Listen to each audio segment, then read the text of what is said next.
Hi all, welcome to Mano Cooks and I'm Mano. Do you think making restaurant style gravy at home is next to impossible? Well, not true. So in today's video, let's learn 100% fail-proof perfect restaurant style paneer makhni or paneer butter masala recipe. Let's make this finger-licking good paneer butter masala together. For this, let's take 3 badam or almonds and 4 to 5 cashew nuts and soak them in water for 30 minutes to 1 hour. I am taking 300 grams paneer here, which I have cut into equal sized cubes. Keep them aside too. Now to prepare our gravy base, let's take a non-stick pan or kadai and heat it on medium flame. Add 3 tablespoons regular cooking oil. Once oil is hot, let's add diced onion.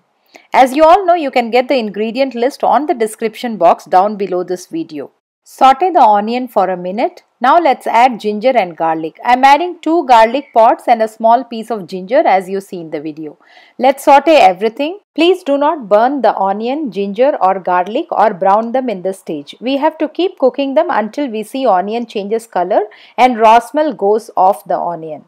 Also, if you are new here, please consider to subscribe to my channel to learn more such easy and best recipes with all the tips, and please click on the bell button to watch my videos as soon as I upload them. Now once onion changes color and it's transparent, it's time to add diced tomato. I'm adding 2 cups chopped tomato here. If you are using a sour or tangy tomato, please reduce the tomato quantity to 1.5 cups. Now let's add our soaked and peeled nuts and add 1 teaspoon salt, and let's cook everything together until we see our tomatoes are mushy and well cooked. If you have any allergies, you can skip the nuts in this stage, but adding nuts adds to the creamy texture of this gravy, so I would suggest adding them. One of the many dishes that comes to our mind when we hear paneer is paneer butter masala. Silky smooth texture of the gravy makes it very interesting even for kids. Now as you see, our onion tomato mixture is cooked very well. Turn off the flame and allow it to cool down. After the mixture cools down, transfer it into a mixer jar and let's blend it into a coarse paste first. Once we have ground the mixture into coarse paste, I am adding half cup of water which I have washed the pan with. Continue grinding the mixture to a very smooth puree. This step is very important, so grind it very well. Let's take the same pan and heat it on medium flame. Add 1 tablespoon oil followed by 4 tablespoon butter. Once butter melts, let's add 1 teaspoon Kashmiri red chili powder.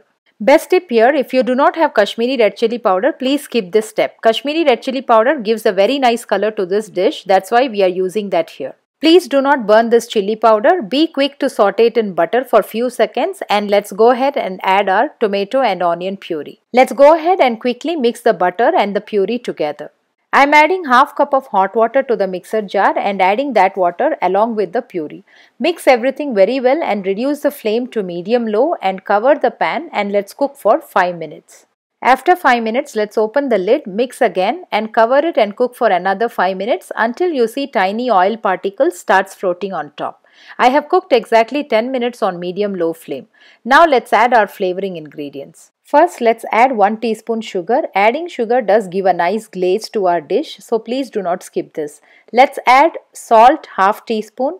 Remember, we have added salt while sauteing onion and tomato too. Add 1/4 teaspoon garam masala. This dish is not a spicy dish, so please stick to the measurements to nail the exact taste. Next, I am adding Kashmiri red chili powder, half teaspoon. If you do not have Kashmiri red chili powder, please replace it with your regular chili powder at this stage. Also, I am adding orange food color here just to give the exact look of the dish. Next, my secret ingredient, 2 tablespoon tomato ketchup. Please do not miss out on this. Add 1 tablespoon kasuri methi or dried fenugreek leaves, crush them a bit and add them to the gravy. Now let's mix everything together and cover the pan and allow everything to cook for another 5 minutes in medium-low flame. After 5 minutes, the raw smell of the masala should have gone now. As you see now, the masala is very thick, so I am adding half cup of hot water and mix again. Tip here, always remember to add hot water to the gravy and do not add plain water to the gravy anytime. Now let's add 1/4 cup of fresh cream. This is a must, so please do add. Mix everything well and allow it to cook for a minute and keep mixing it. If you want, please check the gravy for salt and masalas at this stage. This gravy should be little sweet with balanced masalas and should not be tangy at all. It's time to add washed, cubed and chopped paneer at this point. Let's reduce the flame to sim or to the lowest setting and add paneer cubes and cover and cook for exactly 5 minutes on low flame. After 5 minutes, let's open the lid and add 1 tablespoon butter.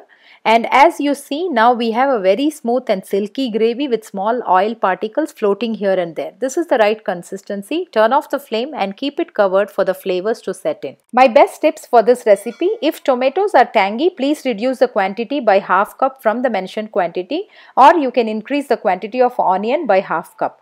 Grind the gravy base to a smooth and fine puree. Always cook the gravy on medium-low flame. Do not cook paneer for longer time as that would turn them hard. So after adding paneer, cook on low flame for 5 minutes. If you do not have Kashmiri red chili powder, please replace with just half teaspoon red chili powder for this entire dish. Finally, do not forget to add ketchup and kasuri methi to this dish. Paneer recipes or paneer dishes are greatly loved and enjoyed by all. It's a great combo for lunch, dinner, or for any party or for any special occasion. Please do try this recipe at home and let me know in the comment section how it turned out for you. Please consider subscribing to Manu Cooks to learn more such easy recipes, and thanks a lot for watching.